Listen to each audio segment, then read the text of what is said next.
Secondary chemistry chapter 2 है, chemistry of outer transition elements.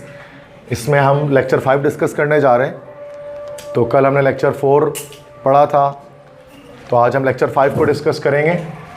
और lecture 5 में आज हम डिस्कस करेंगे ट्रांजिशन एलिमेंट्स के कुछ ट्रांजिशन एलिमेंट्स के बारे में और कुछ उनके कंपाउंड्स के बारे में, उनका केमिकल बिहेवियर, उनकी प्रॉपर्टीज़, ये सब डिस्कस करेंगे। ठीक है।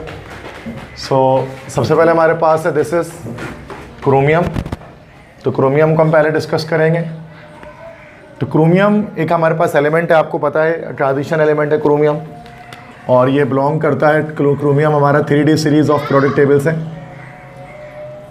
तो हमने पढ़ा था ट्रांजिशन एलिमेंट के अंदर 4 सीरीज़ होते हैं, 3D, 4D, 5D, 6D। तो ये जो फर्स्ट सीरीज़ होती है 3D सीरीज़, उससे ताल्लुक़ रखता है क्रोमियम। ये एक ट्रांजिशन मेटल है, ट्रांजिशन एलिमेंट है। क्रोमियम का सिंबल हमारे पास Cr होता है। इसको क्रोमियम क्यों कहा जाता है? चूँकि ये जिस वर्ड से निकला है, ये वर्ड से निकला है क्रूम। क्रूम का मतलब हमारे पास होता है कलर।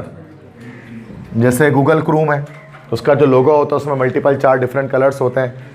ठीक है। क्रूम का मतलब होता है कलर। तो क्रोमियम जो है ना, वो मल्टीपल कलर्ड कंपाउंड की फॉर्मेशन करता है। चूँकि उसकी ऑक्सीडेशन नंबर आपको पता है +1, +2, +3, +4, +5, +6, ये सारे मतलब होती है। तो +1 से लेकर +6 तक होती है। तो उसकी वजह से क्या होता है कि हर एक ऑक्सीडेशन स्टेट पर इसका कलर जो है वो डिफरेंट हो रहा होता है। तो चूंकि डिफरेंट कलर्ड कंपाउंड की फॉर्मेशन करता है, दैट्स वाई इस एलिमेंट को हम लोग कहते हैं chromium. It comes from chrome. Chrome means होता है कलर। जैसे हमारे पास आ गया एक क्रोमोप्लास्ट होता है, आप लोगों ने बॉटनी में पढ़ा होगा क्रोमोप्लास्ट, तो जो कि कलर देता है, कलर प्रोवाइड करता है। ठीक है, लीव्स वगैरह को। तो क्रोम का मतलब ही होता है कलर। ठीक है। तो क्रोमोसोम Cr 3D सीरीज़ का एक एलिमेंट है। ज़्यादा क्रोमियम के बारे में एलिमेंटल स्टेट पर कुछ चीज़ें डिस्कस हमें करनी है। जैसे क्रोमियम का जब एसिड से रिएक्शन कराते हैं तो क्या बनता है? तो सिंगल डिस्प्लेसमेंट रिएक्शन नॉर्मल सी। क्रोमियम जब क्लोरीन से रिएक्शन करेगा, तो क्रोमियम नॉर्मली जो है ना अपनी +3 वैलेंसी में एग्जिस्ट करता है। नॉर्मल वैलेंसी उसकी +3 होती है नॉर्मल कंडीशन में। देखो क्रोमियम यहाँ पर किससे बेटा Cl से रिएक्शन करेगा, तो CrCl3 बनेगा। क्यों Cl3 आया? चूँकि +3 वैलेंसी इंटरचेंज हो गई। ठीक है। तो ये हमारे पास आगे this will be called as, इसको हम लोग बोल देंगे, ये बन गया हमारा क्रोमियम क्लोराइड। सही है। उसके बाद H अलग हो जाएगा तो हाइड्रोजन गैस सेपरेट हो जाएगा। तो एक तरह से तो ये एक रिएक्शन हमारे पास है, सिंगल डिस्प्लेसमेंट रिएक्शन है, जिसमें एक एलिमेंट एक कंपाउंड से रिएक्शन कर रहा है और प्लस वाला जो है वो माइनस से रिएक्शन कर जा रहा है। तो जब प्लस वाला माइनस से रिएक्शन कर रहा है तो क्रोमियम क्लोराइड बना और साथ में हाइड्रोजन गैस अलग हो गई। इसके बाद सेकंड इक्वेशन हमारे पास, क्रोमियम को ऑक्सीजन से रिएक्शन करा रहे हैं, ऑक्साइड की फॉर्मेशन होगी। तो हमारे पास जो है वो क्रोमियम की +3 वैलेंसी, ऑक्सीजन की -2 वैलेंसी। वैलेंसी आप देख सकते हैं इंटरचेंज हो गई, Cr2O3 बन गया। इसका नाम हमारे पास कौन सा ऑक्साइड हो जाएगा? ये हमारे पास this will be chromium oxide. सही है। सो वेरी सिंपल, बाकी बैलेंस कर लेंगे। फिर क्रोमियम का वाटर से रिएक्शन कराएंगे, दोबारा सिंगल डिस्प्लेसमेंट रिएक्शन होगी। क्रोमियम जो है वो ऑक्सीजन के साथ जाकर रिएक्ट कर लेगा, तो क्रोमियम ऑक्साइड बना लेगा और साथ में हाइड्रोजन गैस लिबरेट हो जाएगी। ठीक है। तो ये 3 रिएक्शन हो गए, मतलब ऑक्सीजन के साथ, वाटर के साथ और एसिड के साथ क्रोमियम के रिएक्शन आपको देना है। मतलब कोई भी रिएक्शन आ सकता है पेपर में, तो आपको याद रखना है। ठीक है। तो इजी रिएक्शन है, सिंपल, मतलब रट्टा बेस्ड नहीं है, कॉन्सेप्ट बेस्ड है, तो समझ में आ जाएगा आपको। नहीं भी याद होगा तो खुद बना के लिख लेंगे अपनी तरफ से। तो इसमें आई थिंक कोई भी रिएक्शन रट्टा बेस्ड नहीं है, सब में कॉन्सेप्ट है ना, तो कॉन्सेप्चुअली रिएक्शन है, तो वो सारे बता दूंगा। रट्टे वाले रिएक्शन जो होते हैं वो भी मैं आपको बता देता हूँ। ठीक है। अच्छा, क्रोमियम का इस्तेमाल क्या किया जाता है? तो chromium is used in making stainless steel. इसको स्टेनलेस स्टील को बनाने में इस्तेमाल करेंगे। स्टेनलेस स्टील क्या होती है आगे मैं आपको स्टील के टॉपिक में बताऊंगा, अभी नहीं बता रहा मैं आपको। ठीक है। अगरचे आपको पता होगा कि हाँ सर हम तो जानते हैं स्टेनलेस स्टील को, बट आगे बताऊंगा। तो स्टेनलेस स्टील को बनाने में इस्तेमाल किया जाता है। क्रोमियम प्लेटिंग करने में इस्तेमाल किया जाता है। क्लास 9th में आप लोगों ने अगर पढ़ा होगा यकीनन, तो 9th में आप लोगों ने इलेक्ट्रोप्लेटिंग पढ़ा होगा। इलेक्ट्रोप्लेटिंग एक मेथड होता है जिसमें सस्ते मेटल के ऊपर एक महंगे मेटल को कोटिंग कर देते हैं ताकि वो रस्टिंग से या कोरोजन से, ख़राब होने से, जंग लगने से बच जाए। तो लोहे के ऊपर मुख्तलिफ मेटल की कोटिंग की जा सकती है, जिसमें से एक क्रोमियम भी होता है, तो उसको क्रोमियम प्लेटिंग कहते हैं। एक निकल प्लेटिंग भी आप लोगों ने पढ़ा होगा, दोनों में से एक पेपर में आता था, निकल प्लेटिंग, क्रोमियम प्लेटिंग। तो उसमें क्रोमियम मेटल यूज़ किया जाता था। क्रोम करते हैं ना, जिसको नहीं बोलते क्रोम करते हैं, नॉर्मली दुकानों में मैकेनिक वगैरह बोलते हैं कि क्रोम करवा लो, अरे भाई बहुत जंग लगा हुआ है आपके साइलेंसर में, क्रोम करा लो, या तीलियाँ जो है वो स्पोक्स, व्हील स्पोक्स, उसको क्रोम करा लो। तो क्रोम करने का मतलब क्या होता है? Chromium plating. उसमें फिर चमकदार शाइनी सा हो जाता है। देखा होगा आपने इलेक्ट्रोलाइटिक मेथड होता है उसके अंदर, वो डिप करते हैं एक लिक्विड के अंदर उसको, सलेंसर को या फिर तीलियों वगैरह को, फिर बैटरी के साथ कनेक्ट करते हैं, फिर थोड़ी देर बाद निकाल लेते हैं, वो क्रोम हो जाता है। एक नंबर पे होता है ऑरेंज, एक नंबर पे, इसके अलावा भी जगहों पर होता होगा, ठीक है, ऐसे ही मैं बता रहा हूँ। तो कहने का मकसद ये है लाइक कि क्रोमियम प्लेटिंग किससे कहते हैं, मतलब कि क्रोमियम मेटल को लोहे के ऊपर प्लेट कर देना। अक्सर चीज़ों पे जो छुरी चम्मच कांटे यहाँ पे घर पे रखे होते हैं उनमें क्रोमियम प्लेटिंग होता है। जो नलके वगैरह लगे होते हैं बेसन में, वॉश बेसन में, वो जो चमक रहा होता है सिल्वर कलर से, उसमें भी क्रोमियम प्लेटिंग होता है, क्रूम होता है। बाइक के सलेंसर वगैरह, मड गार्ड वगैरह, ये भी क्रूम प्लेटिंग होते हैं, बहुत सारी चीज़ें, ठीक है। तो क्रोमियम प्लेटिंग के लिए क्रोमियम को इस्तेमाल किया जाता है। सिल्वरी मेटल होता है, ये शाइनी होता है, सिल्वर कलर का लग रहा होता है, शाइन कर रहा होता है, लस्टर होता है इसके अंदर एक, ठीक है, दैट्स वाई इसको इस्तेमाल करते हैं। तो इसका कलर मतलब देखने में आपको बिल्कुल लगेगा जैसे ये सिल्वर है, चांदी है, तो ऐसा कलर बिल्कुल इसका सिल्वर ही होता है। इसके बाद पिगमेंट्स बनाने में इस्तेमाल करते हैं। पिगमेंट्स किसे कहते हैं बेटा, पिगमेंट्स असल में लाइक जो भी पेंट्स होते हैं ना, कलर कंपाउंड कोई भी चीज़ें जो कलर फॉर्म करती हैं, ठीक है। तो जो पेंट होता है, पेंट के अंदर जो चीज़ होती हैं, कोई भी पेंट, उसमें एक सॉल्वेंट होता है। अब वाटर पेंट डिस्टेम्पर है तो पानी होता है, ऑयल पेंट है तो ऑयल उसके अंदर कोई होता है, ठीक है। और सॉल्वेंट के अलावा इसके अंदर हमारे पास दूसरी चीज़ होती है पिगमेंट। तो ये दोनों चीज़ें मिलकर क्या करते हैं बेटा, पेंट की फॉर्मेशन करती हैं। तो पेंट में जो डिफरेंट कलर्स आते हैं, red, green, blue, yellow, orange, red, ये सब कलर्स हमारे पास क्रोमियम की वजह से आते हैं। सो क्रोम पिगमेंट्स कहते हैं। वो क्रोम रेड पिगमेंट हो रहा है, क्रोम येलो पिगमेंट होता है, बहुत सारे पिगमेंट्स होते हैं। तो जो क्रोमियम डिफरेंट कलर्ड कंपाउंड की फॉर्मेशन करता है, इसलिए उसको पिगमेंट्स को बनाने में इस्तेमाल किया जाता है। पिगमेंट्स मतलब ऐसा केमिकल जो कलर प्रोवाइड करता है, पिगमेंट, सही है।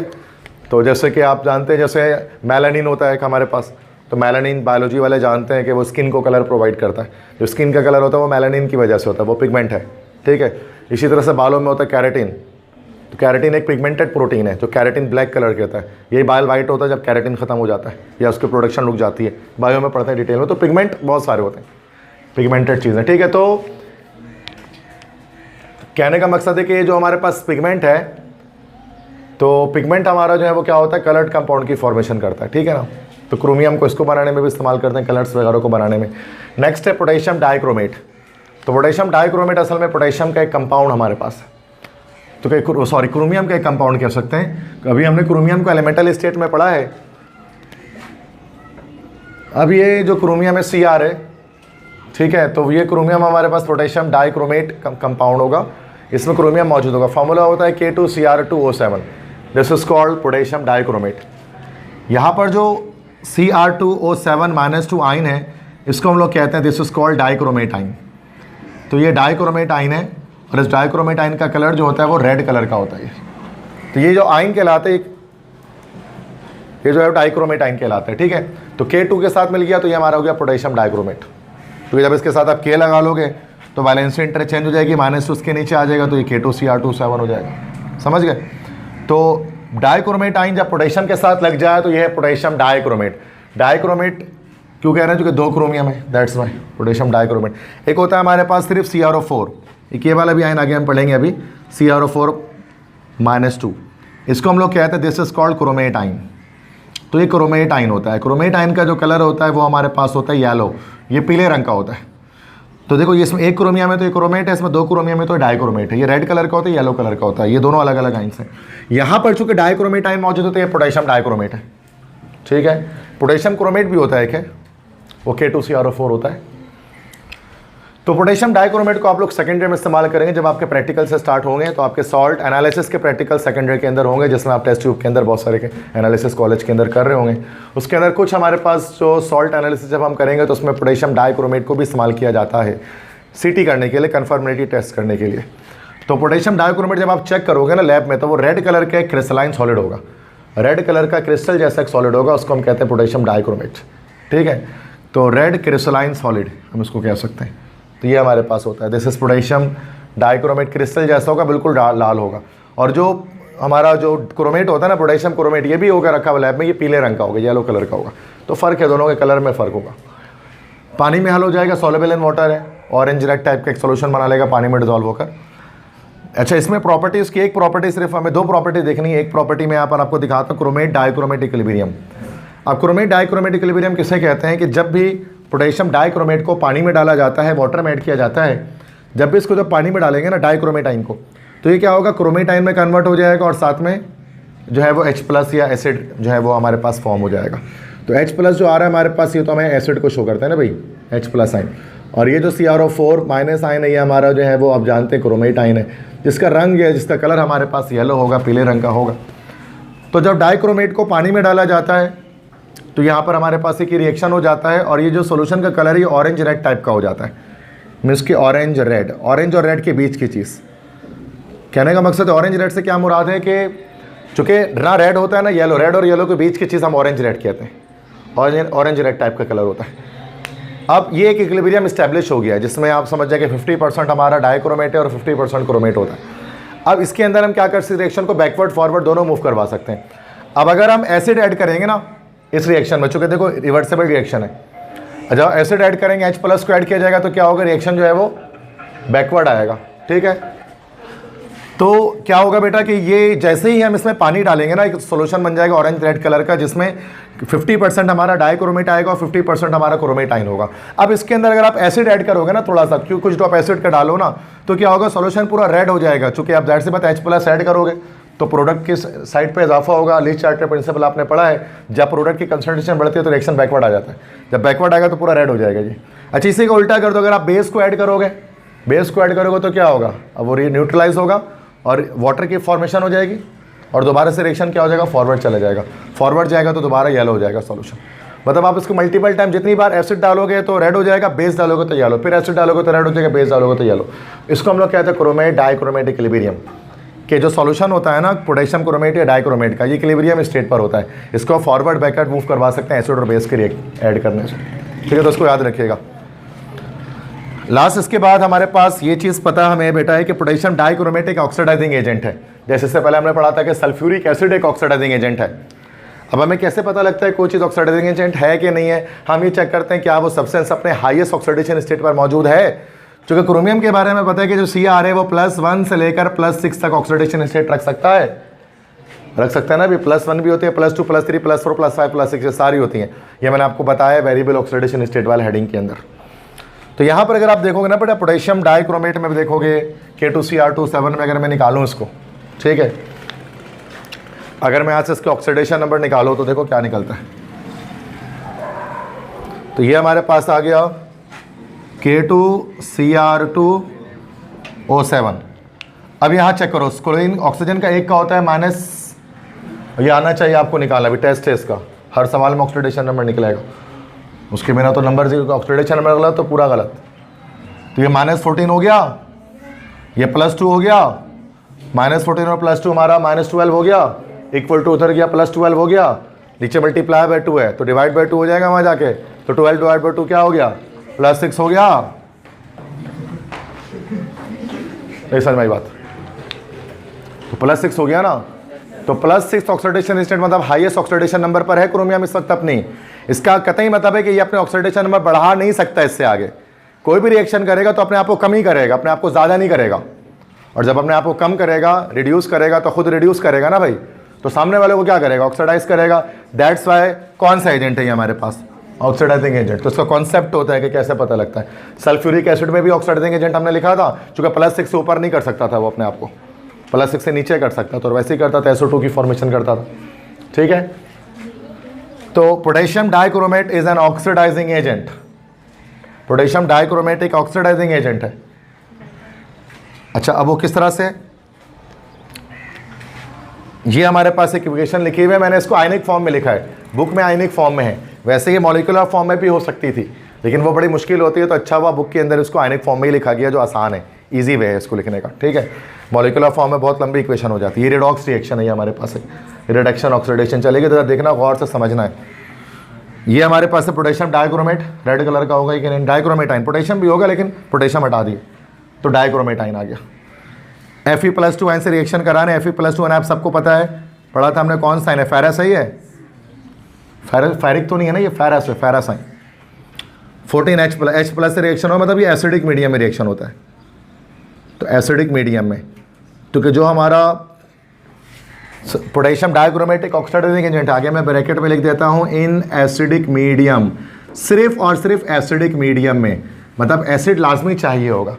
एसिडिफाइड पोटेशियम डाइक्रोमेट जो होता है वो हमारा ऑक्सीडाइजिंग एजेंट होता है, तो एसिड लाजमी चाहिए, तो एसिड मतलब H+ यूज़ कर लिया उसके अंदर, ठीक है। तो जैसे ही हम ये तीनों चीज़ों को मिक्स करेंगे, ये पोटेशियम डाइक्रोमेट, फेरस आयंस और एसिडिक मीडियम, तो आपको पता है ये सबसे पहले तो ये रिड्यूस हो जाएगा। तो ये अभी इस वक्त तो हमारे पास +6 पर है ना, ये +6 पे आप देखो किस पर आ गया, क्रोमियम +3 पर रिडक्शन हो गई। अब सामने वाला Fe+2 को क्या कर देगा, ये ऑक्सीडाइज कर देगा। तो Fe+2 क्या हो गया, Fe+3 हो गया। फेरस आयन से कौन सा आयन बन गए, फेरिक आयन बन गया। और साथ में आपको जब भी रेडॉक्स रिएक्शन होता है तो वाटर रिलीज हो जाता है, तो ऑक्सीडेशन जब होती है तो वाटर रिलीज हो गया। तो यहाँ पर साबित हुआ कि पोटेशियम डाइक्रोमेट या डाइक्रोमेट आयंस जो होते हैं वो as an oxidising agent act करते हैं, खुद को रिड्यूस करते हैं, सामने वाले को ऑक्सीडाइज कर देते हैं। बात समझ में आ रही है। तो यहाँ फेरस आयन ऑक्सीडाइज होकर फेरिक आयन में कन्वर्ट हो गया। तो मसला सेट है, ओके।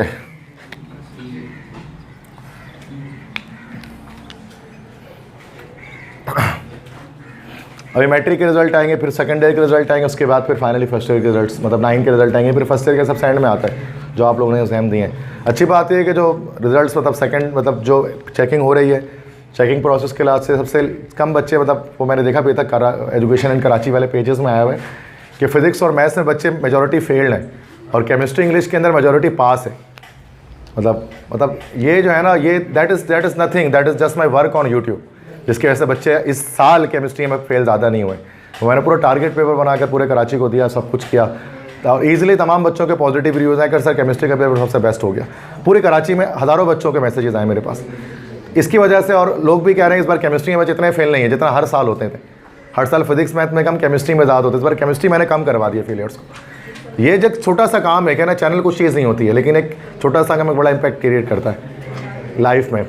इसको पैसे रुपये से नहीं तोल सकते हैं, इसको हम इस चीज़ से तोलो कि यार कितना बड़ा इम्पैक्ट है कि जो चीज़ आ रही है सामने स्टूडेंट्स की। सही बात है ना, उसकी कोई कीमत नहीं है उस चीज़ की, ठीक है। बहुत बड़ी बात है, सिंपल सी बात है, बहुत बड़ी बात है। अगर दुआएं मिलती हैं तो उससे बड़ी बात क्या है।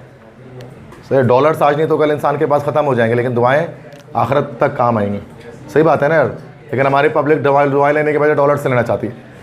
दुआ किसी को नहीं, बस डॉलर मिल जाए बस। गलत है, बहुत गलत सोच है। गरीब अक़वाम की सोच ऐसी ही होती है, ठीक है, क्या कर सकते हैं। चलो इसके बाद नेक्स्ट आगे हम बढ़ते। तो यहाँ पे ये हमने बात की बेटा क्रोमियम की, और क्रोमियम के बाद बात कर ली हमने पोटेशियम डाइक्रोमेट की। तो पोटेशियम डाइक्रोमेट में मैंने बस थोड़ी सी बात बताई है कि भाई एक क्रिस्टलाइन सॉलिड होता है रेड कलर का, पानी में हल हो जाता है, पानी में डिजॉल्व करते हैं तो क्रोमेट डाइक्रोमेट इक्विलिब्रियम एस्टेब्लिश हो जाती है।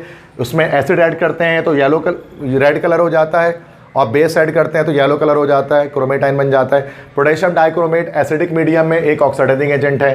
क्या करता है, फेरस आयन को फेरिक आयन में कन्वर्ट कर सकते हैं। इसके अलावा और भी ऑक्सीडाइजिंग रिएक्शंस दे सकते हैं। मैं सिर्फ एक आपको बता रहा हूँ, वो एक याद रख लें। क्लियर है यहाँ तक बात। नेक्स्ट इसके बाद आते हैं नेक्स्ट एलिमेंट की तरफ। तो अगले यहाँ पर है मैंगनीज। एक तो मैग्नीशियम होता है, दैट्स अनदर थिंग। मैग्नीशियम जो होता है वो Mg होता है, याद रखना। बहुत बच्चे मैग्नीशियम और मैंगनीज एक समझते हैं, ये Mg अलग चीज़ है, मैग्नीशियम है ये, and this is manganese. Manganese एक ट्रांजिशन एलिमेंट है, मैग्नीशियम एक रिप्रेजेंटेटिव एलिमेंट है। फ़र्क है ना भाई। तो मैंगनीज Mn हमारे पास जो है ये एक ट्रांजिशन मेटल है। इसका ताल्लुक भी सेम यही जिस तरह से क्रोमियम में होता है कि इसका ताल्लुक भी 3D सीरीज़ के साथ है। 3D सीरीज़ से ताल्लुक रखता है ये, बच्चों का फर्स्ट सीरीज़ में होता है ना, साइंस टीचर वेरी क्रूल मांगे फीस। तो मैंगनीज होता है ना, scandium, titanium, vanadium, chromium, manganese. Chromium के फौरन साथ मैंगनीज होता है। और सबसे हाईएस्ट ऑक्सीडेशन स्टेट मैंने बताया आपको मैंगनीज की होती है, +7 तक जाती है, ठीक है। मैंगनीज के दो रिएक्शन सबसे पहले देख लो, बड़े आसान से। मैंगनीज की कॉमन ऑक्सीडेशन स्टेट पता है क्या होती है बेटा, +2 इसके कॉमन ऑक्सीडेशन नंबर है जो एग्जिस्ट पर है। जैसे वो +3 पे रखता है कॉमनली। अब जैसे Mn + Cl2, MnCl2 बन जाएगा हमारा। This will B manganese chloride. अब यहाँ चेक करो क्या मैंगनीज +2 पे आ रहा है ना, +2 तो इंटरचेंज हो रहा है, तो MnCl2 बन रहा है। This is manganese chloride. ये मैंगनीज को ये वाले सॉल्ट होती हैं, पिंक कलर के सॉल्ट होते हैं, मैंगनीज +2 के सॉल्ट। ये आप यूज़ करोगे कॉलेजेस के अंदर, ठीक है। तमाम कॉलेजेस में शायद इसको नहीं कराया जाता। ये जो हमारे पास लाइक PCHS है गर्ल्स कॉलेज, वहाँ पर मैंगनीज का सॉल्ट कराते हैं। बाकी आई थिंक बॉयज़ कॉलेजेस में कहीं नहीं कराया जाता। तो कलर ऐसा है, तो दैट्स ऑल। अच्छा, manganese plus sulphuric acid, manganese का सल्फ्यूरिक एसिड से रिएक्शन हम करते हैं। तो सिंपल यही है बेटा, बहुत आसान। मैंगनीज सल्फेट बन गया, MnSO4 हाइड्रोजन गैस अलग हो गया। यहाँ पे +2 वैलेंसी आ रही है, मैंगनीज का +2 सल्फेट का -2 कट हो जा रहा है, तो नीचे कुछ नंबर नहीं आ रहा है। क्लियर है। बस ये 2 रिएक्शन याद रखें, मैंगनीज का क्लोरीन के साथ और मैंगनीज का सल्फ्यूरिक एसिड से करा, दैट्स इट। इसके बाद आप कंपाउंड देखते हैं मैंगनीज का एक, वो है पोटेशियम परमैंगनेट, ये भी मशहूर कंपाउंड है पोटेशियम का, पोटेशियम परमैंगनेट, KMnO4 फॉर्मूला इसका होता है, KMnO4। पोटेशियम परमैंगनेट, इसकी वैलेंसी इसकी ऑक्सीडेशन नंबर आपको पता है +7 होती है, हाईएस्ट ऑक्सीडेशन नंबर पे यहाँ पर एग्जिस्ट करता है। इसके अंदर जो हमारे पास आयन आता है पोटेशियम परमैंगनेट के अंदर, इसके अंदर आयन हमारे पास होता है MnO4-, ये आयन होता है बेटा MnO4- आयन। इस आयन को हम लोग कहते हैं this is called permanganate ion. और ये परमैंगनेट आयन का कलर डीप ब्लू या डार्क ब्लू होता है, मतलब गहरा जामुनी रंग का या पर्पल कलर का ये होता है। तो ये जो पोटेशियम परमैंगनेट है, it is a dark पल्पर crystalline solid. जैसे ये होता है ना हमारा, ये हमारा था रेड कलर का पोटेशियम डाइक्रोमेट, लेकिन पोटेशियम परमैंगनेट हमारा जो है वो डार्क पर्पल कलर का होता है। ये आप लोगों ने इसका सॉल्यूशन देखा होगा फर्स्ट ईयर के अंदर, जब आप लोगों ने रिडॉक्स टाइट्रेशन किया होगा, है ना। अगर आपके फर्स्ट ईयर का प्रैक्टिकल जब आपने बोर्ड एग्जाम में दिया होगा, तो अगर मेल्टिंग बॉइलिंग पॉइंट आया था तो उसके साथ 100% आपका आया होगा रिडॉक्स टाइट्रेशन। हाँ, अगर किसी का एलिमेंट डिटेक्शन आया हुआ था तो उसका एसिड बेस टाइट्रेशन आया होगा, वो जोड़ी बनती है ना अलग अलग करके। तो जिसका मेल्टिंग बॉइलिंग आया हुआ था उसका 100% रिडॉक्स टाइट्रेशन KMnO4 वाला आया होगा, ठीक है। 2 प्रैक्टिकल करने होंगे उसको फर्स्ट ईयर में 15 नंबर के। तो KMnO4 जो यहाँ पर था, अगर आपने हैंडलिंग की, उसको यूज़ किया, तो आपने देखा होगा कि डार्क पर्पल कलर का एक ब्यूरेट के अंदर हम सॉल्यूशन डाल रहे होते हैं, जामुन का शरबत जैसा लगता है वो, ये ऐसा लगता है फालसे का शरबत है, ऐसा लगता है। तो वो असल में होता है पोटेशियम, पीना नहीं होता उसको, वो लगता है सिर्फ है। तो पोटेशियम परमैंगनेट का सॉल्यूशन होता है, वो कहते हैं, लिखते हैं अभी जर्नल में KMnO4, याद है सबको? ओके, उसी को पढ़ने वाले। तो KMnO4 एक डार्क पर्पल कलर का एक क्रिस्टलाइन सॉलिड होता है, उसका असल में टीचर्स वगैरह सॉल्यूशन बना देते हैं, वरना वो सॉलिड स्टेट में रखा हुआ होता है लैब के अंदर क्रिस्टल के फॉर्म में। और अब जब कॉलेज में जाते हैं प्रैक्टिकल करने के लिए, तो फिर आपको जहाँ सॉल्यूशन मिलता है उसका है, ठीक है। पानी में हल हो जाता है तभी सॉल्यूशन बनता है, तभी तो सॉल्यूशन बन रहा है, ब्यूरेट के अंदर जा रहा है, वो सॉल्यूशन बन जाता है, पानी में डिजॉल्व हो जाता है। ये भी ऑक्सीडाइजिंग एजेंट होता है, चूंकि मैंगनीज की अपनी हाईएस्ट ऑक्सीडेशन स्टेट पर है इस पर। अब आपको समझ में आ जाना चाहिए, +7 से ज़्यादा नहीं हो सकता, ये कम हो सकता है, दैट्स वाई खुद रिड्यूस कर सकता है अपने आप को, तो सामने वाले को ऑक्सीडाइज कर देगा, दैट्स इट। अच्छा, इसके बारे में, अच्छा इसमें इसके ऑक्सीडाइजिंग नेचर में और पोटेशियम डाइक्रोमेट में फ़र्क यह है कि potassium permanganate acidic, basic, neutral तीनों मीडियम में ऑक्सीडाइजिंग नेचर दे सकता है। लिखा हुआ है मैंने आगे, देखो, it is an oxidising agent in acidic, basic and neutral medium. मतलब एसिडिक मीडियम में भी ऑक्सीडाइजिंग एजेंट के तौर पे बिहेव करेगा, बेसिक मीडियम में भी बेस डालने पर भी, और न्यूट्रल मीडियम मतलब वाटर को हम यूज़ करेंगे तब भी ये आपको ऑक्सीडाइजिंग नेचर दे सकता है अपना। ये पोटेशियम डाइक्रोमेट सिर्फ एसिडिक मीडियम में ये काम करता है, जबकि ये तीनों मीडियम में करेगा, एसिडिक में भी, बेसिक में भी और न्यूट्रल में भी, इसको याद रखना। अब कैसे करेगा, कोई एक रिएक्शन देख लेते हैं इसका। तो वही वाला रिएक्शन देखते हैं, फेरस को फेरिक बनाते हैं, ठीक है ना। ये रहा MnO4- आयन, परमैंगनेट आयन जो पोटेशियम परमैंगनेट में होता है, MnO4-1, ठीक है। Fe+2 आयन, फेरस आयन आ गया, ये नाम नहीं लिख रहा मैं, नाम यहाँ लिखा हुआ है मैंने, फेरस आयन। एसिडिक मीडियम में कर लेते हैं फिलहाल, वैसे बेसिक न्यूट्रल में भी कर सकते थे, मैंने आसान करने के लिए उसको एसिडिक में कर लेता हूँ, मैं एसिडिक में कर लेता हूँ। क्या होगा, अब ये Mn+7 है ना बेटा यहाँ पर, अभी आप लोगों को रिड्यूस करेगा, नॉर्मल कंडीशन पे लेकर आएगा तो Mn+2 बन जाएगा। तो परमैंगनेट आयन में मैंगनीज रिड्यूस हो गया, +2, अब देखो सामने वाले को ऑक्सीडाइज किया, +2 को पहले सिर्फ फेरस को फेरिक कर दिया और वाटर तो लिबरेट हो गए। तो साबित हुआ कि ये हमारा कौन सा एजेंट है, ऑक्सीडाइजिंग एजेंट है, खुद को रिड्यूस कर रहा है, जिसके साथ रिएक्शन कर रहा है उसको ऑक्सीडाइज कर रहा है। सही में ये चीज़ यहाँ पर हो रही थी डाइक्रोमेट के केस में, समझ में आ गई। दैट्स वाई पोटेशियम डाइक्रोमेट और पोटेशियम परमैंगनेट ये दोनों ऑक्सीडाइजिंग एजेंट के तौर पर एक्ट करते हैं। इनको बहुत ज़्यादा इस्तेमाल करेंगे हम ऑर्गेनिक केमिस्ट्री के अंदर, जब हमें मल्टीपल कंपाउंड्स को ऑक्सीडाइज करना पड़ेगा, जो आगे चैप्टर से हमारे स्टार्ट होगा नेक्स्ट क्लासेस में। और कॉन्सेप्ट बना लोगे तो मसला नहीं आएगा, इजीली रट्टा नहीं मारोगे, फिर आराम से कर पाओगे, चीज़ों को समझ के कर पाओगे। ओके, आयरन, सही है। अब नेक्स्ट एलिमेंट पे आते हैं, तो क्रोमियम मैंगनीज हो गया। थर्ड एलिमेंट डिस्कस करते हैं बेटा, दिस इज आयरन, लोहा। तो आयरन Fe सिंबल होता है बेटा इसका, लैटिन नाम इसका होता है फेरम, लातीनी ज़बान में इसको फेरम कहते हैं, इस फेरम का Fe होता है, इंग्लिश में कहते हैं आयरन, उर्दू में कहते हैं लोहा, ठीक है। और अरबी ज़बान में इसको कहा जाता है हदीद। हदीद जो है ना, सूरह हदीद भी है, तो हदीद इसको जो है वो अरबी ज़बान में हम लोग कहते हैं हदीद। तो हदीद मतलब होता है लोहा, जो उसमें लोहे की जो है ना नेमतों का जिक्र है, लोहे के फ़ायदों का जिक्र है कुरान पाक में सूरह हदीद के अंदर, ठीक है। उसमें कुरान की आयत तर्जुमा उसका है ना कि ए ईमान वालो, हमने तुम पर आसमान से लोहा उतारा जिसमें तुम सबके लिए बहुत सारे फ़ायदे हैं। तो अल्लाह ताला ने बताया कि लोहे में कितना फ़ायदा है इंसानों के लिए, 1400 साल पहले भी बताया गया इस चीज़ को।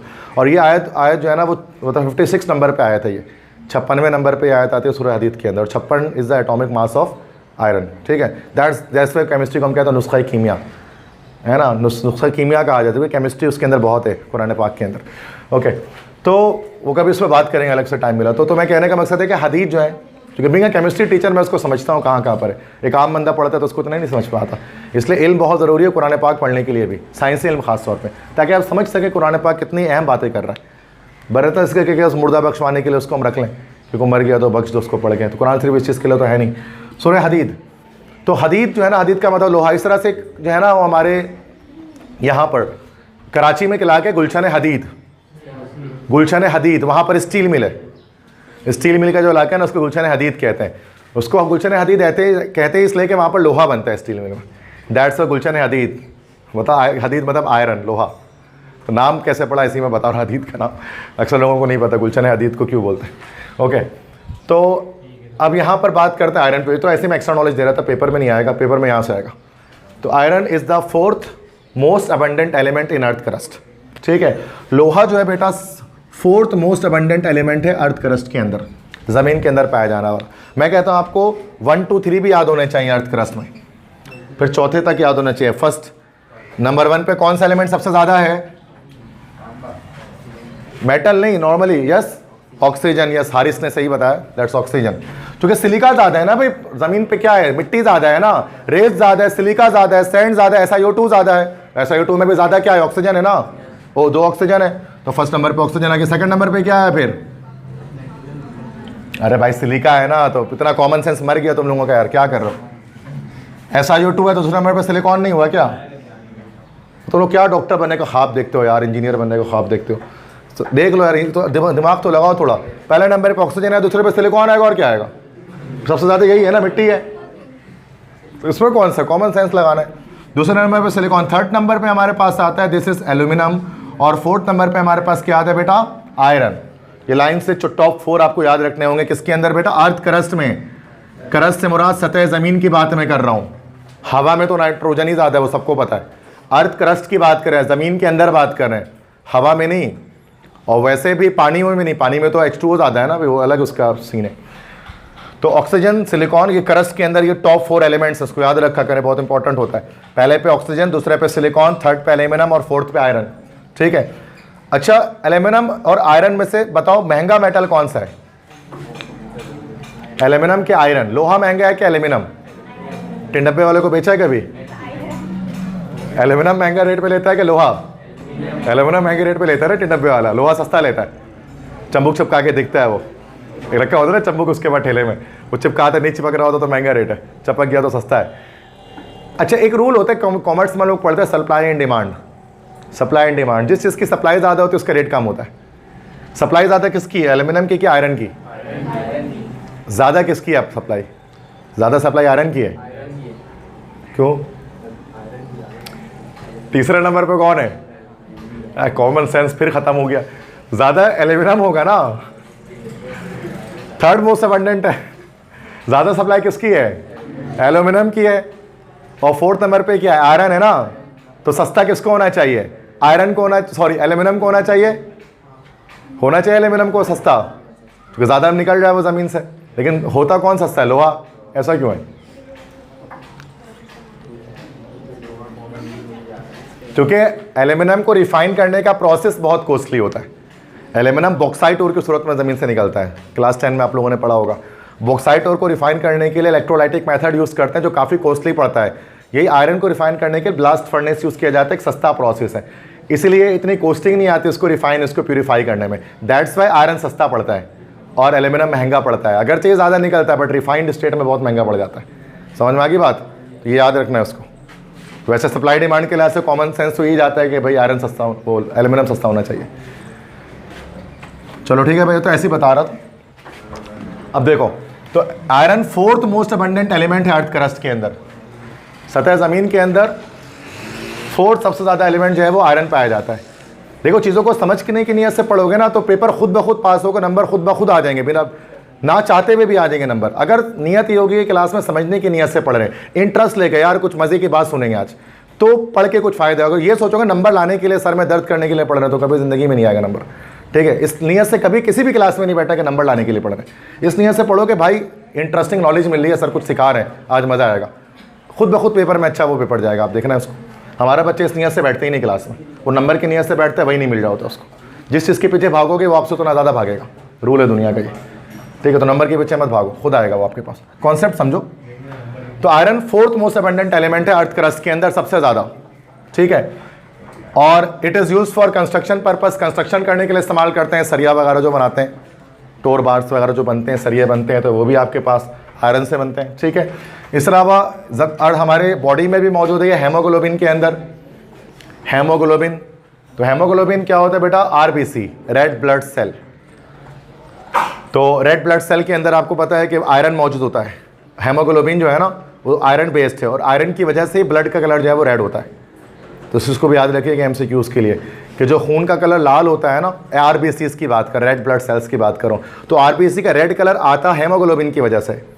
और हेमोग्लोबिन जो है ना वो असल में उसके अंदर क्या मौजूद है? आयरन के आइंस मौजूद है, और आयरन की वजह से Fe+3 आइंस का कलर रेड होता है। उनकी वजह से क्या होता है कि खून का कलर जो है वो लाल होता है, रेड होता है, ठीक है। तो it is present in haemoglobin, haemoglobin के अंदर मौजूद है। बायोलॉजी वाले स्टूडेंट्स जानते हैं अच्छी तरह से। इसके बाद रिएक्शंस देख लेते हैं।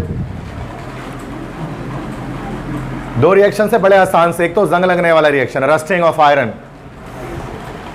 तो आयरन के रिएक्शन जब ऑक्सीजन से होगा तो क्या बनेगा?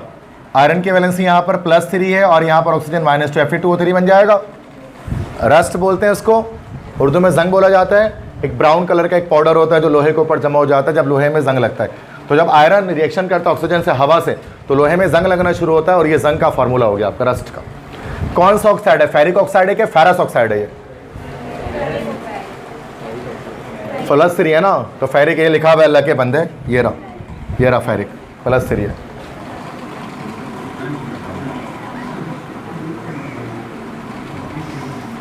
फेरिक ऑक्साइड सही है,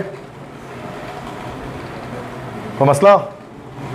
इसके बाद Fe+Cl2 ये बना हमारे पास FeCl3, क्लोरीन से रिएक्शन करेंगे, फिर से +3 वैलेंसी इंटरचेंज हुई, तो कौन सा? फेरस क्लोराइड के फेरिक क्लोराइड? Ferric chloride. ये आप यूज़ करेंगे, सॉल्ट एक है हमारे पास जो यूज़ होगा हमारे पास, रेडिश ब्राउन कलर का ये सॉल्ट होगा, हाइग्रोस्कोपिक होगा, ठीक है। तो बस ये 2 रिएक्शन याद रखते हैं। आयरन का ऑक्सीजन से रिएक्शन किया, फेरिक ऑक्साइड बना, क्लोरीन से किया, फेरिक क्लोराइड बना। कोई याद नहीं करना, कॉन्सेप्चुअल रिएक्शन, बस पता है +3, 0 से +3 जा रहा है, बस ये चेंज हो रहा है, सही है। तो मसला अच्छा, आप देखो आयरन से ही रिलेट करता हुआ एक टॉपिक हमारे पास है, this is steel. Steel Urdu में कहते हैं फौलाद, जैसे आयरन को तो कहते हैं लोहा और स्टील को कहते हैं लाइक फौलाद, ठीक है। स्टील क्या चीज़ है? वो थोड़ा सा फ़र्क है आयरन और स्टील में।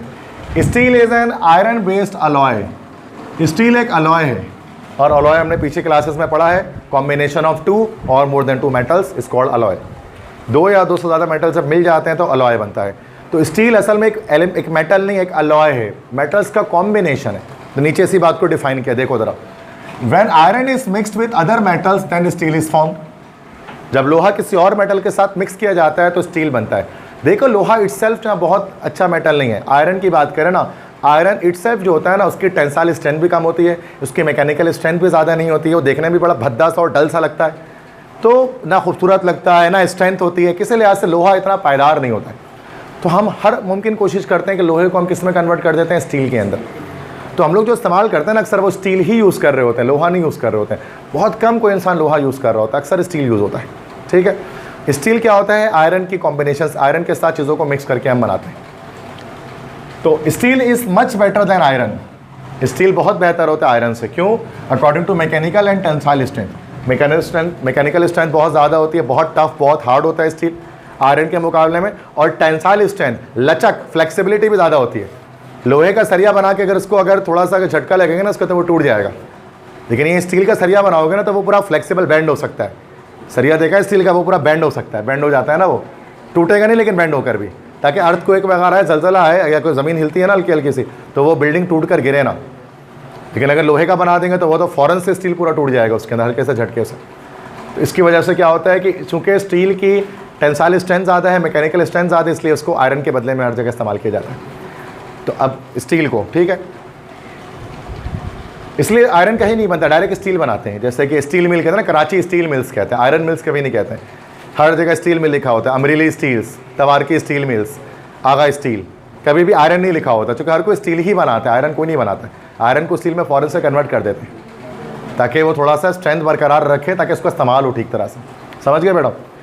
तो आयरन को स्टील की फॉर्म में ही जो है वो कॉमनली यूज़ किया जाता है घरों में कहीं पर भी। अच्छा, एक स्टील ख़ास किस्म की होती है, स्टेनलेस स्टील, जिसको एसएस बोला जाता है, सुना होगा आपने। तो स्टेनलेस स्टील किसे कहते हैं? जिसमें जंग नहीं लगता, स्टेनलेस स्टील। या अक्सर चीज़ों में आपने छुरी चम्मच कांटे पर देखा होगा, या है ना नाइफ वगैरह के ऊपर स्टेनलेस स्टील लिखा होता है, या फिर जो स्केल होते हैं, लोहे के स्केल होते हैं, उसके ऊपर भी लिखा होता है स्टेनलेस स्टील। उसमें कभी जंग नहीं लगता, वो सिल्वर कलर टाइप का होता है ना, थोड़ा चमकदार सा, उसमें कभी जंग नहीं लगता, तो उसको कहते हैं स्टेनलेस स्टील, जिसमें स्टेन नहीं लग सकता, जिसमें दाग धब्बे नहीं लग सकते, जिसमें जंग नहीं लग सकता, तो स्टेनलेस है। तो स्टेनलेस स्टील बेटा कैसे बनेगा? जब आयरन को मिक्स किया जाएगा दो मेटल के साथ, या तो क्रोमियम के साथ या तो निकल के साथ। क्रोमियम या निकल के साथ जब हम उसको ऐड करते हैं, या दोनों के मिक्सर के साथ ऐड करते हैं, तो उसमें हमारे पास बनता है स्टेनलेस स्टील। तो आयरन के साथ क्रोमियम और निकल ऐड किया जाता है, जिसमें क्रोमियम ज़्यादा होता है, निकल उससे कम होता है। सबसे ज़्यादा आयरन है, उससे कम क्रोमियम, उससे कम निकल। इन तीनों चीज़ों को आपस में मिक्स करते हैं तो आपका स्टेनलेस स्टील तैयार होता है, जिसको नॉर्मली दुकानों में एसएस बोला जाता है। एसएस बोलते हैं ना भाई, एसएस का बना हुआ है, मतलब स्टेनलेस स्टील का बना हुआ है, जंग नहीं लगेगा इसके अंदर। बस समझ में आ गए? तो ये हमने स्टील के बारे में इतनी बात याद रखनी। क्लियर है? कोई क्वेश्चन वगैरह कुछ भी नहीं। अब लास्ट इसके बाद एक एमसीक्यूज़ के लिहाज से आएगा बेटा, ये एमसीक्यूज़ में आएंगे एप्लीकेशंस ऑफ ट्रांजिशन एलिमेंट्स। जैसे हमने इससे पहले एस ब्लॉक पी ब्लॉक के भी लिखे थे ना, एलिमेंट्स और कंपाउंड्स के यूजेजेस, वैसे इन द एंड हम क्या करेंगे, हम ट्रांजिशन एलिमेंट्स जो है ना, उनके यूजेजेस, उनके इस्तेमालात हम यहाँ पर समझ रहे हैं, उनके एलिमेंट्स और उनके इस्तेमालात। ठीक है? Titanium, vanadium, zinc, platinum, mercury, ये 5 अलग अलग एलिमेंट्स को देखेंगे। वैसे यहाँ पर भी इस्तेमालात हमने देखे हैं, बट उसको हम और ज़्यादा भी उसको देखेंगे। ठीक है ना? और एलिमेंट्स को। टाइटेनियम सिंबल आपको पता होता है बेटा, TI, 3D सीरीज़ में होता है ये भी titanium. Scandium, titanium, vanadium second element होता है 3D सीरीज़ के अंदर। Titanium is used for making artificial joints. इसको हम बनाते हैं आर्टिफिशियल जॉइंट्स को बनाने के लिए। अक्सर किसी का जब कोई बहुत ख़तरनाक एक्सीडेंट हो जाता है और उसके जॉइंट्स टूट जाती हैं, जॉइंट्स नहीं होती हैं, या फिर बोन प्लेट्स जो हैं वो डिस्टर्ब हो जाते हैं, तो आर्टिफिशियल लगाना पड़ता है। और बड़ा ऑपरेशन होता है, और उस ऑपरेशन में आर्टिफिशियल जॉइंट्स लगाने पड़ते हैं, या आर्टिफिशियल बोन्स लगाने पड़ते हैं। समटाइम्स देखा होगा आपने, रॉड लगा हुआ जिसको बोलते हैं, फलां के रॉड लगा हुआ, तो रॉड जो लगा होता है ना, वो जिसको बोन प्लेट कहते हैं, वो टाइटेनियम का लगा होता है। बोलते हैं ना उसके पाँव में रॉड लगा हुआ है, उसके हाथ में रॉड लगा हुआ है, तो रॉड से मुराद क्या है? वो टाइटेनियम रॉड्स होते हैं। इसमें जंग नहीं लगता इसमें कभी भी, और ये ख़राब नहीं होता कभी, तो इसकी वजह से उसको लगाया जाता है कि अंदर, जाहिर सी बात है अगर जंग लग गया बॉडी के अंदर तो वो तो पूरा सेप्सिस हो जाएगा, फ़ौरन से इन्फेक्शन हो जाएगा। तो टाइटेनियम को इस्तेमाल किया जाता है आर्टिफिशियल जॉइंट्स बनाने के लिए, आर्टिफिशियल बोन्स की फॉर्म में इसको इस्तेमाल किया जाता है ना, रॉड वगैरह जिसको हम लोग अब नॉर्मली कहते हैं अपने घरों में। वेनेडियम V सिंबल होता है, it is use for making catalyst, catalyst बनाने में इस्तेमाल करते हैं। याद किया था आप लोगों ने चैप्टर 1 में, V2O5 vanadium pentoxide. Contact process के अंदर सल्फ्यूरिक एसिड के मैन्युफैक्चरिंग में कैटलिस्ट यूज़ होता था कॉन्टैक्ट टावर के अंदर, for the conversion of SO2 gas into SO3 gas. याद है? ये सब पढ़ा चुके हैं, टेस्ट हो चुका है बेटा, इसको तो याद ही होना चाहिए। वेनेडियम का एक इस्तेमाल हो कैटलिस्ट बनाने में इस्तेमाल करते हैं। सही है? जिंक, ZN जिसका सिंबल होता है, जिंक, इसको यूज़ किस लिए किया जाता है? अच्छा, जिंक को उर्दू में हम लोग कहते हैं ना, जिंक को उर्दू में हम लोग कहते हैं जस्त। ऐसे ही बता रहा हूँ, रीज़न है इसके लिखने के पीछे उर्दू नाम। जिंक को किस लिए इस्तेमाल किया जाता है? एक तो चलो, एक इस्तेमाल तो ड्राई सेल को बनाने में, ड्राई सेल की जो जैकेट होती है वो बनी होती है जिंक से, जिंक जैकेट उसको कहते हैं। ड्राई सेल जो तोशिबा सेल वगैरह होता है, उसको जो सिल्वर जैकेट होती है ऊपर की, वो पूरी जिंक की बनी हुई होती है। ठीक है? तो वो जिंक जैकेट, अंदर कार्बन ग्रेफाइट रॉड होता है। ठीक है? तो ड्राई सेल बनाने में इस्तेमाल करते हैं, उसकी जो जैकेट है उसको बनाने में। अलॉय बनाने में इस्तेमाल करते हैं। जिंक का अलॉय बड़ा मशहूर होता है, ब्रास, कॉपर और जिंक का अलॉय होता है बेटा। ब्रास जो है वो कॉपर, यहाँ पर मैं लिख देता हूँ ब्रास, वहाँ जगह नहीं है, यहाँ लिख देता हूँ। ब्रास कॉपर और जिंक का अलॉय होता है, इन दोनों चीज़ों के मिलने से बनता है। उसको उर्दू में मैंने बताया था क्या कहते हैं, उसको उर्दू में कहते हैं पीतल। तो पीतल होता है ये, गोल्डन टाइप का कलर का होता है ये, इसको पीतल कहा जाता है। सही है? तो देखा होगा आपने इसके नलके वगैरह पीतल के बताया भी था। तो वो कॉपर जिंक का अलॉय है।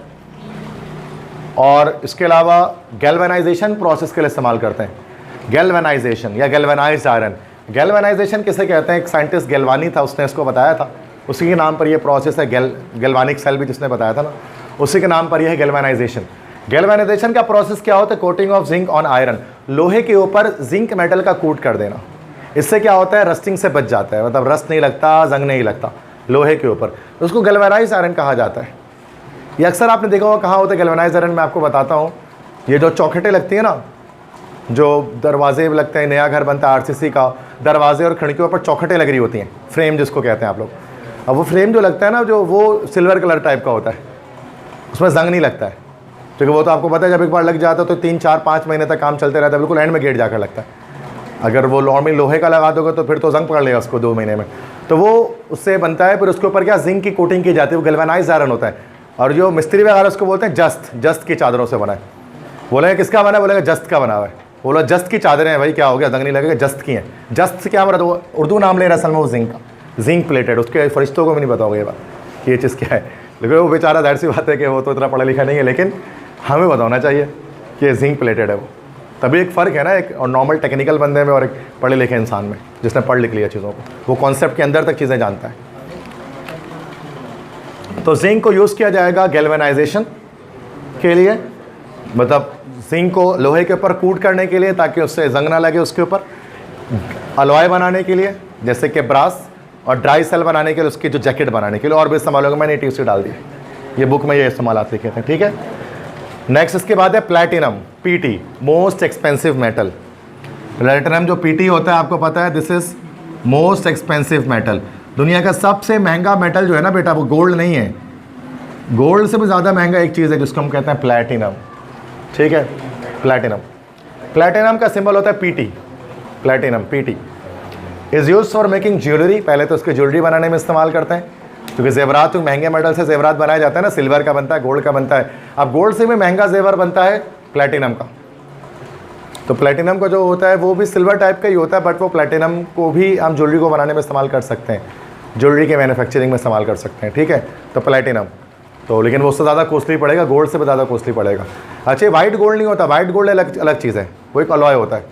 वाइट गोल्ड तो गोल्ड से सस्ता आपको पड़ेगा, वो इम्प्योर गोल्ड होता है, उसमें सिल्वर वगैरह मिलाया जाता है। तो जिसको वाइट गोल्ड कहते हैं ना, जो वाइट कलर का, उसमें डायमंड वो लगाते हैं, डायमंड के जेम्स वगैरह लगाते हैं, वाइट गोल्ड। तो वाइट गोल्ड प्लैटिनम नहीं होता है, अक्सर बच्चे उसको प्लैटिनम समझते हैं। वाइट गोल्ड अलग चीज़ है, वो अलग चीज़ों का मिक्सचर है, कॉम्बिनेशन है। प्लैटिनम एक अलग मेटल है पूरा प्योर, तो उसको भी ज्वेलरी बनाते हैं, बट नॉर्मली उसको US वगैरह में इस्तेमाल किया जाता है, मतलब पाकिस्तान में उसका इस्तेमाल नहीं है, US वगैरह में। चूँकि US वाले अक्सर जो है ना वो डायमंड रिंग्स पहनते हैं ना, अमेरिकन जो है वो अक्सर, या फिर यूरोपियंस वगैरह जो हैं, कैनेडियंस, ये सब डायमंड रिंग्स उनके रुझान है। ये लोग गोल्ड कम पहनते हैं, और जो गोल्ड में ना डायमंड टिकता नहीं है, गोल्ड की पकड़ इतनी मजबूत नहीं होती है, वो नक को पकड़ नहीं सकता है सही से। तो डायमंड एक महंगा एक वो है, तो उसको ऐसे तो गिर जाएगा तो बहुत बड़ा खर्चा है। तो वो क्या करते हैं, उसकी पकड़ के लिए वाइट गोल्ड यूज़ करते हैं या प्लैटिनम यूज़ करते हैं, इसकी पकड़ मजबूत होती है। तो वो जब भी देखा होगा गोल्ड जो डायमंड रिंग्स होती है ना, वो हमेशा सिल्वर कलर के कुछ पे लगी होती है रिंग में, कभी गोल्ड के साथ नहीं लगी होती है वो डायमंड रिंग्स। उसका रीज़न यही होता है, उसकी पकड़ नहीं है मजबूत। तो प्लैटिनम का इस्तेमाल ज्वेलरी में होता है, वेस्टर्न नेशंस करते हैं ज़्यादातर, पाकिस्तान में गोल्ड ज़्यादा इस्तेमाल होता है। एंड यूज इन कैटलिस्ट, और कैटलिस्ट के तौर पे भी इस्तेमाल करते हैं इसको, याद होगा। और स्वल मेथड क्लास 10 में चैप्टर 13, नाइट्रिक एसिड की प्रोडक्शन के लिए फर्स्ट स्टेप में अमोनिया गैस के ऑक्सीडेशन के लिए हम लोग प्लैटिनम कैटलिस्ट यूज़ करते थे। प्लैटिनम गॉस यूज़ होता था, प्लैटिनम की जाली यूज़ होती थी, 500 डिग्री सेंटीग्रेड टेम्परेचर पर रिएक्शन होता था यहाँ पर, है ना। अमोनिया गैस NO गैस में, NO नाइट्रिक ऑक्साइड गैस में कन्वर्ट होती थी। याद आ रहा है कुछ? दिमाग के किसी गोशे में छुपा होगा, आपके निकालना पड़ेगा उठा के उसको। तो ओसवाल मेथड में प्लैटिनम कैटलिस्ट यूज़ होता था, ठीक है, सिंपल। उसके बाद नंबर 5 है, नंबर 5 और लास्ट हमारे पास है मर्क्यूरी। तो मर्क्यूरी हमारे पास है, इसको हम लोग बोलते हैं पारा, उर्दू में उसको पारा कहा जाता है। वाहिद मेटल जो आपको बेटा लिक्विड स्टेट में एग्जिस्ट करता है, ठीक है, वो हमारा मर्क्यूरी है। अच्छा, Hg सिंबल होता है इसका बेटा हाइड्राइड जायरम। तो हाइड्राइड जायरम इसका लैटिन नेम है, उससे Hg आया है। इंग्लिश में बोलते हैं मरकरी, उर्दू में कहते हैं पारा। लिक्विड मेटल होता है, टॉक्सिक होता है, जहरीला होता है, ये भी हमने पढ़ा। ये सब चीज़ें मरकरी के बारे में हम जानते हैं, ठीक है। टॉक्सिक या पॉइजनस होता है। मरकरी का इस्तेमाल क्या है, ये हर कोई जानते हैं क्लास में बैठा हुआ बच्चा, कि मरकरी को किस क्या बनाने में इस्तेमाल करते हैं। थर्मोमीटर के अंदर जो फ्लूइड होता है जो ऊपर जा रहा होता है, सिंपल सी बात है, जो टेम्परेचर आपको शो कर रहा होता है, चूँकि उसकी थर्मल एक्सपेंशन बहुत हाई होती है मरकरी की, हल्के से हीट लेकर एक्सपेंड कर जाता है। तो मरकरी को हम लोग इस्तेमाल करते हैं थर्मोमीटर को, क्लिनिकल थर्मोमीटर को बनाने में इस्तेमाल करते हैं। उसके अंदर आपने देखा होगा ना वो सिल्वर टाइप का मरकरी ऊपर तोड़ते हैं, तोड़ा नहीं जाता है वैसे उसको, लेकिन कभी गलती से टूट जाए तो उसके अंदर से मरकरी निकलता है। और वो नॉन वेटिंग लिक्विड है, गीला भी नहीं करता ना, तो कोई एडेसिव फोर्स इसकी वीक होती है, कोहेसिव स्ट्रॉन्ग होती है। पढ़ा नहीं सब फर्स्ट ईयर में, तो मसला दैट्स इट, चैप्टर एंड।